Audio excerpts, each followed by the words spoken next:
Hello दोस्तों।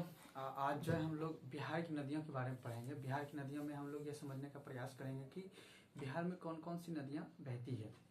तो जैसा कि आप लोग को पता है कि बिहार में जो है, बिहार के उत्तर में नेपाल है, ठीक है, जो हिमालय है, और बिहार के दक्षिण में कुछ नदियाँ बहती है, और बिहार के नेपाल से, हिमालय से कुछ नदियाँ आती है जो तीव्र गति से आती है, जो काफ़ी ज़्यादा पानी लेके आती है, जो वही नदियाँ जो कि गंगा में जाके मिल जाती है, जो कि काफ़ी ज़्यादा बिहार के उत्तर में बाढ़ लाने का भी काम करती है।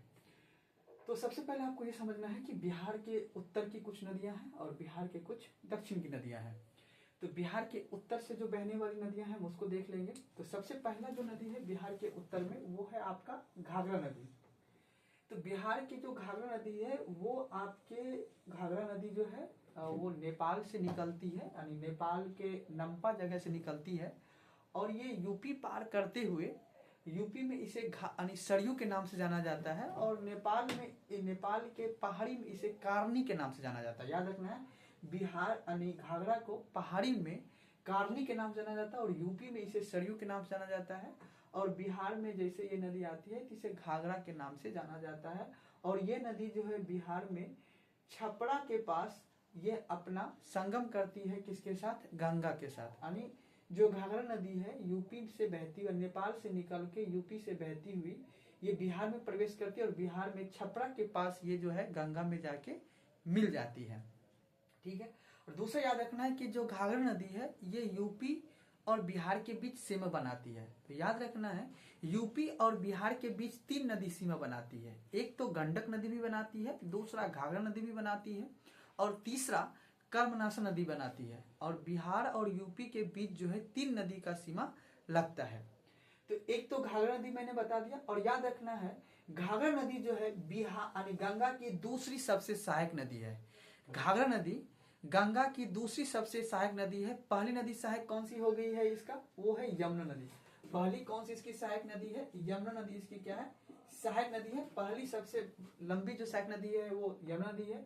दूसरा जो घाघरा की सबसे सहायक नदी है वो कौन सी है? घाघरा नदी है। तो याद रखना है कि जो घाघरा नदी है वो छपरा में जाके गंगा से मिल जाती है। अब उत्तर की जो दूसरी नदी है वो है आपसे गंडक नदी। कौन सी नदी है? गंडक नदी। गंडक नदी जो है पश्चिम चंपारण में प्रवेश करती है, ठीक है, और ये नेपाल से निकलती है, ठीक है। याद रखना है नेपाल से निकलती है। नेपाल में इसे नारायणी नदी के नाम से जानती है, या सप्त गंडक के नाम से भी इसे जाना जाता है। तो याद रखना है जो गंडक नदी है, गंडक नदी नेपाल से निकलती है, और नेपाल में इसे नारायणी या सप्त गंडक के नाम से भी जाना जाता है, ठीक है। याद रखना है इसी नदी में शालिग्राम पत्थर भी मिलता है। इसी नदी में जो नेपाल के क्षेत्र में जो बहती है उसमें शालिग्राम पत्थर भी मिलता है। तो पूछ देता है क्वेश्चन कि किस नदी में जो है शालिग्राम पत्थर मिलता है, तो याद रखना है आपको गंडक नदी में जो है शालिग्राम की पत्थर मिलता है। याद रखना गंडक नदी जो है धौलावीरा और अन्नपूर्णा से क्रॉस करते हुए एक गॉर्ज का निर्माण भी करती है। तो याद रखना है गंडक नदी जो है धौलावीरा और अन्नपूर्णा पहाड़ी को पार करके एक गॉर्ज का निर्माण करते हुए ये बिहार में प्रवेश करती है, और बिहार में ये पश्चिम चंपारण में प्रवेश करते हुए सोनपुर के पास जो ये गंगा में जाके मिल जाती है। तो याद रखना है जो गंडक नदी है आपका वो सोनपुर में जाके क्या किससे मिल जाती है? आपके गंगा से मिल जाती है। तो याद रखना है गंडक नदी भी जो है यूपी और बिहार के बीच क्या बनाती है? ये सीमा बनाती है। तो 2 नदी हो गया जो यूपी और बिहार के बीच में, एक तो घाघरा हो गया, एक गंडक हो गया। तीसरा हम लोग पढ़ेंगे आगे दक्षिण में वाला में।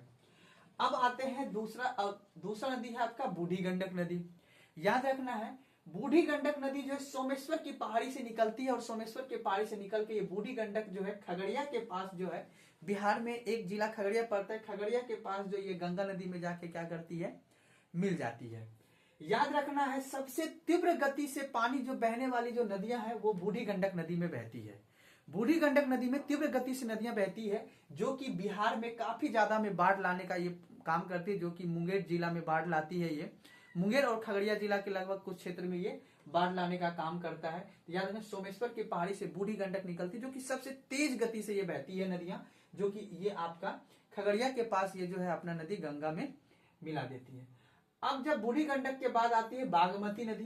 बागमती नदी जो है सीतामढ़ी जिला में प्रवेश करती है, और ये जो है कोसी नेपाल से निकलती है, और नेपाल से निकलते हुए ये भी जो है यानी आपका जो है जाके मानसी के पास जो है यानी खगड़िया में भी ये अपना नदी किस में मिला देता है, यानी बूढ़ी गंडक में मिला के ये फिर जाके जो है गंगा में मिल जाती है बागमती नदी।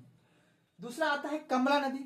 नेक्स्ट आता है आपका कमला नदी, जो नेपाल के महाभारत श्रेणी से निकलकर ये नदी जो है आपका मानसी के पास बादला घाट में ये कोसी से जाके मिल जाती है कमला नदी। ये भी काफी ज्यादा बाढ़ लाती है जो कि कोसी नदी में। और नेक्स्ट आपका जो नदी आते हैं कोसी नदी, ये बहुत ही इंपॉर्टेंट नदी जो कभी कभी पीछे के एग्जाम में पूछा गया है ये कि कोसी नदी जो है सबसे ज्यादा बिहार में कौन सी नदी तीव्र गति से बाढ़ लाता है या बिहार का शोक नदी किसे कहा जाता है, तो ये आप जानते ही होंगे कोसी नदी को बिहार का शोक नदी के नाम से जाना जाता है, जो बिहार के सुपौल जिला में ये प्रवेश करती है। और ये जो है बिहार के कुर्सेला के पास यानी भागलपुर डिस्ट्रिक्ट और कटिहार डिस्ट्रिक्ट के सीमा पे ये जो है गंगा में जाके ये मिल जाती है। ठीक है, कोसी नदी जो कि नेपाल के गोसाईनाथ धाम से निकलती है और जाके ये गंगा के कुर्सेला में, बिहार के कुर्सेला नामक यानी भागलपुर और कटिहार जिला के सीमा पे ये गंगा में जाके क्या करती है, मिल जाती है। लास्ट याद रखना आपका महानंदा नदी। तो ये देखिए महानंदा नदी आती तो है बिहार में प्रवेश करती है, लेकिन ये वेस्ट बंगाल में जाके मिलती है, बिहार में जाके ये नदी नहीं मिलती है। तो याद रखना है महानंदा, ठीक है, महानंदा नदी और एक है अजय नदी। याद रखिएगा महानंदा नदी और अजय नदी जो है ये बिहार में बहती तो है पर बिहार में गंगा में सहायक में नहीं मिलती है, ये वेस्ट बंगाल में जाके मिलती है। ठीक है, तो ये फैक्ट आपको याद रखना है। अब चलिए मुख्य रूप से ये याद रखना है कि बिहार की ये उत्तर की सभी नदियां हुआ, तो पहले एक बार फिर से हम लोग देख लेते हैं। एक तो घाघरा नदी हो गया, दूसरा आपका गंडक नदी हो गया, तीसरा आपका बूढ़ी गंडक नदी हो गया, चौथा बागमती नदी हो गया और कमला नदी हो गया, फिर कोसी नदी हो गया और लास्ट में आपका महानंदा नदी हो गया। ये सभी नदी जो है बिहार के उत्तर से बहती है और उत्तर में गंगा से आके ये अपना जल मिलाती है। ठीक है, अब आते हैं बिहार की दक्षिण की नदियां। तो एक तो है कर्मनासा नदी, सबसे इंपॉर्टेंट, ये मध्य प्रदेश के विंध्याचल से निकलकर ये बहती हुई प्रायद्वीपीय नदी है, हिमालय नदी नहीं है, इसमें बाढ़ उतनी नहीं आती है। तो याद रखना है कि ये विंध्याचल पर्वत से निकलकर ये जो जाके बिहार में चौसा नामक जगह पे ये गंगा से मिल जाती है और इसे बिहार की अपवित्र नदियां भी कहा जाता है। ठीक है, ये भी जो बिहार और यूपी के बीच सीमा बनाने का काम करता है। तो बिहार की 3 नदियां हैं जो सीमा बनाने के काम करता है, एक कर्मनासा नदी, घाघरा नदी और गंडक नदी, जो यूपी और बिहार के बीच सीमा बनाने का काम करता है। अब दूसरा आता है सोन नदी। सोन नदी आप लोग जानते होंगे मध्य प्रदेश के अमरकंटक से निकलकर ये नदी बिहार में प्रवेश करती है। सोन नदी जो कि पटना में जाके यानी दानापुर पटना के पास जो ये गंगा में मिल जाती है। ठीक है, उसके बाद आता है आपका जो नदी का नाम है ये है आपका क्यूल नदी, क्यूल नहीं, ये जो नदी हो जाएगा नेक्स्ट आपका, ये नदियों के जो नाम आ जाएंगे, ये आ जाएगा आपका पुनपुन नदी। ये नदी कौन सा हो जाएगा, पुनपुन नदी।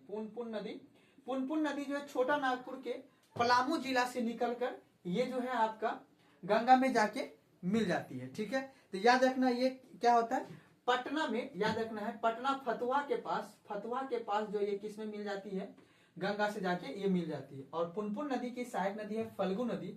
फल्गु नदी पे ही आपको पता होगा गया में जो है रबर डैम बनाया गया है, बिहार का रबर डैम बनाया गया। कहाँ पे बनाया गया, आपका फल्गु नदी पे बनाया गया है। ठीक है, उसके बाद नेक्स्ट आता है छोटा नागपुर से निकलकर क्यूल नदी, ये आपको लखीसराय में जाके गंगा से मिल जाती है क्यूल नदी। और लास्ट आती है अजय नदी जो देवघर झारखंड से निकलती है, लेकिन ये वेस्ट बंगाल में जाके अपना जल गंगा में मिलाती है। तो मुख्य रूप से याद रखना है आपका कर्मनासा नदी बिहार का अपवित्र नदी है और ये भी जो है आपका यूपी और बिहार के बीच सीमा बनाती है। तो कर्मनासा नदी, सोन नदी और पुनपुन नदी, फल्गु नदी, क्यूल नदी और अजय नदी, ये सभी बिहार की दक्षिण की नदी हुई जो कि दक्षिण से गंगा में जाके मिलती है। और ये सभी जो है घाघरा नदी हो गया, गंडक नदी हो गया, बूढ़ी गंडक हो गया, बागमती हो गया, कमला हो गया, कोसी हो गया और महानंदा हो गया, ये बिहार की उत्तर की नदियां जो कि गंगा में आके मिलती है।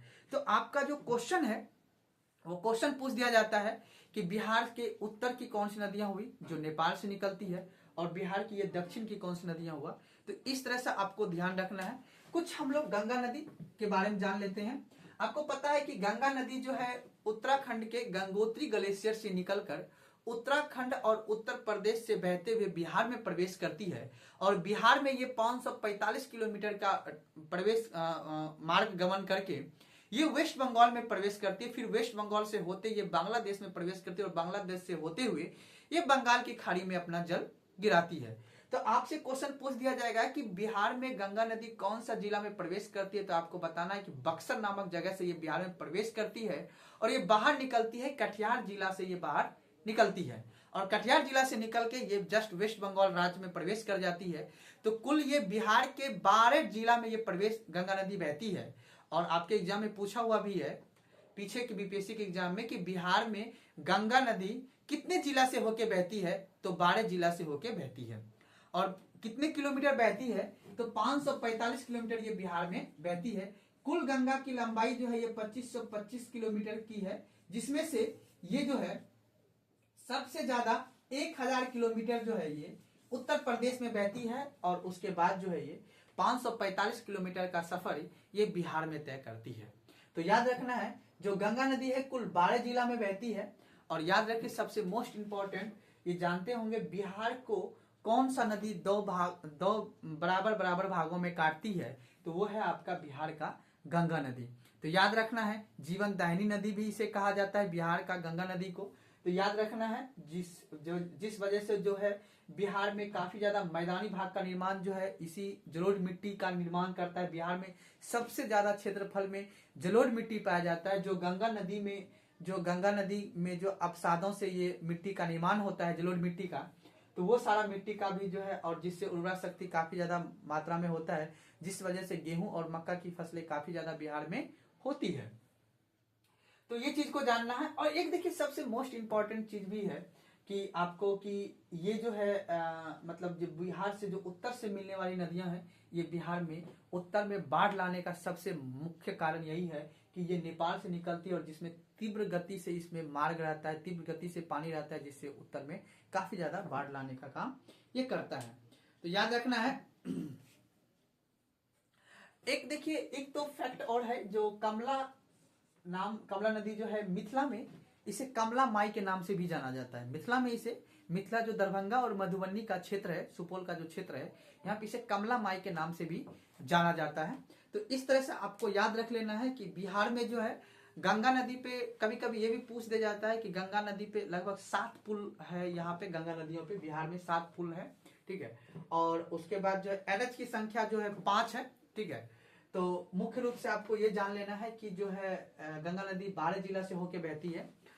और ये सभी नदियों को एक बार आप लोग को रिवीजन कर लेना है, मैप पे बना लेना है, ताकि आपको मुख्य रूप से याद हो जाए, ठीक है। धन्यवाद।